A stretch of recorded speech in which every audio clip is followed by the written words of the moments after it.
Students, this is the last theorem what we are going to see under your module 2, that is your maximum power transfer theorem. So maximum power transfer theorem states that in a linear bilateral DC network, your maximum power is going to be delivered to the load when the load resistance is equivalent to the source resistance or the internal resistance of the source. So if there is going to be an independent voltage source, then you are going to have a series resistance to be present, or if it is going to be a current source, independent current source, then we are going to have a parallel resistance to be present, and this internal resistance should be equivalent to the load resistance for the maximum power to be delivered. So the proof of maximum power transfer theorem is, here we are going to have a two-terminal network. The two-terminal network is going to be connected to a load resistance RL, where this two-terminal network is going to be replaced by a Thevenin's voltage source in series with your Thevenin's resistance there, and we are going to have a load resistance to be connected. So what is going to be the IL that is going to flow through a load resistance is, IL is equal to VTH divided by RTH plus RL. So the power absorbed by the load is going to be PL is equal to IL square into RL. IL is nothing but VTH divided by RTH plus RL the whole square into RL. So to find out the maximum power to be delivered across the load, the maximum condition is differentiate that power with respect to the load and equate it to 0. So apply a U by V principle, that is VTH square is going to be a constant one. So if I am going to differentiate it, RTH plus RL the whole power 4 is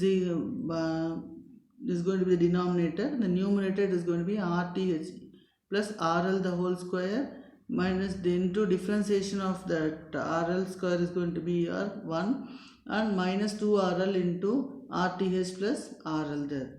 So here if I am going to equate it to 0, the denominator becomes 0 and the numerator RTH plus RL, here in this term gets cancelled there.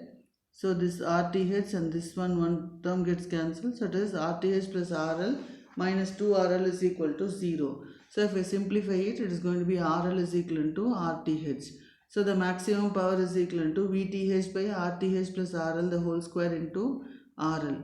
So replace your RTH as RL or RL as RTH.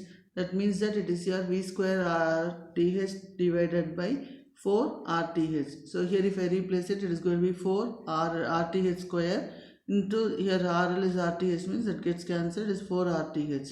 So the total power transferred from the source is going to be PT is equal to IL square into RTH plus RL. That is equal to 2 IL square into RL. So now the maximum power transfer theorem for AC circuits is, suppose if the load resistance and the source resistance are going to be both your reactive components, that is your impedance, in that case your source impedance can be represented as ZTH is equal to RTH plus JXTH, and your load impedance can be denoted as ZL is equal to RL plus JXL. Now I, the total current is going to be I is equal to VTH divided by ZTH plus ZL. What is ZTH? It is RTH plus JXTH. ZL is nothing but RL plus JXL. Now if I am going to add the total impedance, it is your I is equal to VTH divided by RL plus JXL plus RTH plus JXTH. So group out your real terms and imaginary terms. It is going to be VTH divided by RL plus RTH plus J into XL plus XTH. So the power delivered to the load is going to be PL is equal to I square into RL. What is I? I is nothing but VTH divided by RL plus RTH plus J into XL plus XTH the whole square into RL. So now for maximum power, the derivative of the above equation should be 0. So here when I am going to differentiate and equate to 0, we will get that XL is going to be equal and XL plus XTH should be 0. That means my imaginary part should be 0. So XL is equal to minus XTH. So if I substitute this XL is equal to minus XTH in the equation 1, my power delivered across the load is going to be V square TH into RL divided by RL plus RTH the whole square. So here in this case, then again for the maximum power transfer, the derivation of the above equation must be equal to 0. So if I differentiate dPL, this PL with respect to RL and equate it to 0, I will be getting RL plus RTH is equal to 2RL. That means my RL is equal to RTH. So the maximum power will be transferred to the load from the source if RL is equal to RTH. and XL is equal to minus XTH in the AC circuit there. So this means that we can say that the load impedance should be equivalent to the complex conjugate of the source impedance of the circuit there, where ZTH is the complex conjugate of the equivalent impedance of the circuit. So the maximum power transferred will be V square TH by 4 RTH, or it can be V square TH divided by 4 RL.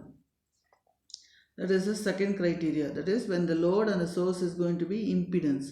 Now next is when the load is going to be purely resistive and the source is going to be an impedance there. So let Z0 is equal to R0 plus JX0 be the internal impedance of the source E0. So IL is equal to E0 divided by RL plus R0 plus JX0. Now take the magnitude, that is E0 by square root of RL plus R0 the whole square plus X0 square. So power is equal to IL square into RL. IL is nothing but E0 square divided by RL plus R0 the whole square plus X0 square into RL. Differentiate this power with respect to load resistance and equate it to 0. We get that RL is equal to square root of R0 square plus X0 square. That is equivalent to the magnitude of your Z0. So here, thus the power that is going to be transferred from the source to the load is going to be maximum when RL is equal to Z0. So we can write IL is equal to E0 by R0 plus JX0 plus RL. So where power maximum power is equal to IL square into RL. Thank you.